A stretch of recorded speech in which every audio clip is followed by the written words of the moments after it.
ഒടുവിൽ ഹമാസിന് മുന്നിൽ മുട്ടുമടക്കിയെന്ന് തുറന്ന് സമ്മതിച്ചിരിക്കുകയാണ് അമേരിക്കൻ പ്രസിഡന്റ് ഡൊണാൾഡ് ട്രംപ്. ഹമാസുമായി ചരിത്രത്തിലാദ്യമായി അമേരിക്ക നേരിട്ട് ചർച്ച നടത്തിയെന്ന് ട്രംപ് സ്ഥിരീകരിച്ചു. തങ്ങളെ മാറ്റി നിർത്തി ചർച്ച നടത്തിയതിൽ കടുത്ത എതിർപ്പുമായി ഇസ്രയേൽ രംഗത്തെത്തി.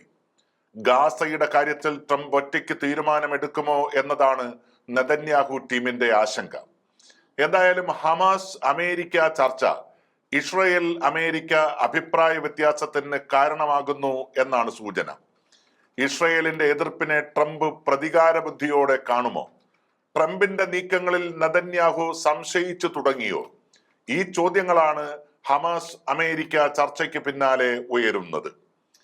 ഗാസയിലെ വെടിനിർത്തലും ബന്ദി കൈമാറ്റവും ഉൾപ്പെടുന്ന കരാറിലെ ഒന്നാം ഘട്ടം നീട്ടുന്നതുമായി ബന്ധപ്പെട്ടാണ് അമേരിക്കൻ പ്രതിനിധികൾ ഹമാസുമായി നേരിട്ട് ചർച്ച നടത്തിയത്. ബന്ദികളെ മോചിപ്പിക്കുകയാണ് ലക്ഷ്യമെന്നും ഇസ്രയേലിനെ സഹായിക്കാനാണ് ചർച്ച നടത്തിയതെന്നുമാണ് ട്രംപ് വിശദീകരിക്കുന്നത്. ഫലത്തിൽ ഹമാസിനോട് ട്രംപ് ഭരണകൂടം മുട്ടുമടക്കിയിരിക്കുകയാണ്. ഹമാസിനെ മാറ്റി നിർത്തിയുള്ള ഗാസ പുനരുദ്ധാരണത്തിന് ഈജിപ്തിനെ ചുമതലപ്പെടുത്തിയ അതേ ട്രംപ് ഭരണകൂടം തന്നെയാണ് ഹമാസുമായി നേരിട്ട് ചർച്ച നടത്തിയത്. ഇത് ഗാസ വിഷയത്തിലുള്ള ട്രംപിന്റെ ദയനീയത കാണിക്കുന്നു. ഹമാസിനെ മാറ്റി നിർത്തി ഗാസയിൽ ഒന്നും ചെയ്യാൻ കഴിയില്ലെന്ന് ട്രംപും മനസ്സിലാക്കിയിരിക്കുന്നു. അതല്ലെങ്കിൽ ബന്ദികളെ മോചിപ്പിക്കാൻ തൽക്കാലത്തേക്കുള്ള ഒരു കീഴടങ്ങൽ തന്ത്രം അമേരിക്ക പയറ്റിയിരിക്കുന്നു. എന്തായാലും ഹമാസിന് ഇത് വലിയ വിജയമാണ്. തങ്ങളെ നിരന്തരം തീവ്രവാദികളെന്ന് വിളിച്ച അമേരിക്കയെ നേരിട്ടുള്ള ചർച്ചയിലേക്ക് എത്തിക്കാൻ കഴിഞ്ഞത് ചില്ലറ നേട്ടമല്ല. പ്രത്യേകിച്ച് ട്രംപിനെ പോലൊരു മുസ്ലിം വിരുദ്ധ ഭരണാധികാരി നയിക്കുന്ന ഒരു സംഘത്തെ ട്രംപ് അധികാരമേറ്റത് മുതൽ ഹമാസിന് നിരന്തരം അന്ത്യശാസനമാണ് നൽകിയത്. ഗാസയെ നരകമാക്കും, ഹമാസിനെ ഇല്ലായ്മ ചെയ്യും എന്നൊക്കെയാണ് ട്രംപിന്റെ ഭീഷണി.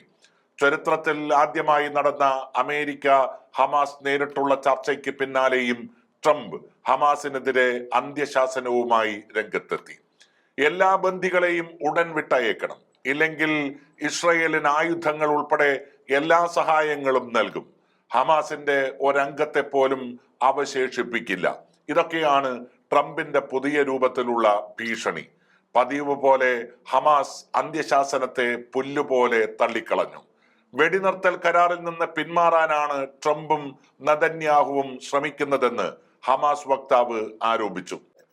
സ്ഥിരമായ വെടിനിർത്തൽ കരാറിന്റെ ഭാഗമാകാതെ പൂർണ്ണമായ ബന്ദിമോചനം സാധ്യമാകില്ലെന്ന് ഹമാസ് ആവർത്തിച്ച് വ്യക്തമാക്കുന്നു.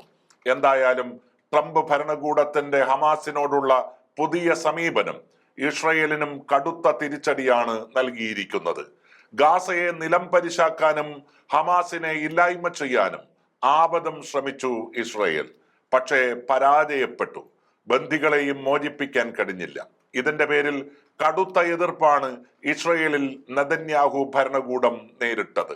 ഹമാസിനെ അങ്ങ് തീർത്തു കളയാമെന്നത് വ്യാമോഹമാണെന്ന ജാള്യതയോടെ മനസ്സിലാക്കിയാണ് നെതന്യാഹു സർക്കാർ വെടിനിർത്തൽ കരാറിലേക്ക് പോയത്. പക്ഷേ അപ്പോഴും ഹമാസ് അമേരിക്ക നേരിട്ടുള്ള ചർച്ച ഇസ്രയേലിന്റെ വിദൂര സ്വപ്നത്തിൽ പോലും ഇല്ലായിരുന്നു. അതാണ് ട്രംപ് ഭരണകൂടം നടപ്പാക്കിയിരിക്കുന്നത്. ഇതാണ് നെതന്യാഹു സംഘത്തെ നാണക്കേടിന്റെ പടുകുഴിയിലേക്ക് തള്ളിവിട്ടിരിക്കുന്നത്. ആ നാണക്കേടിൽ നിന്ന് കരകയറാനാണ് ചർച്ചയെ തള്ളി രംഗത്തെത്തിയത്. ട്രംപിനെതിരെ നിലപാടെടുക്കുന്നത് ആത്മഹത്യാപരമെന്ന് ഇസ്രയേലിന് നന്നായി അറിയാം. അതുകൊണ്ട് തന്നെ ട്രംപിന്റെ നടപടികൾ നോക്കി നിൽക്കാനേ നെതന്യാഹുവിന് കഴിയുകയുള്ളൂ.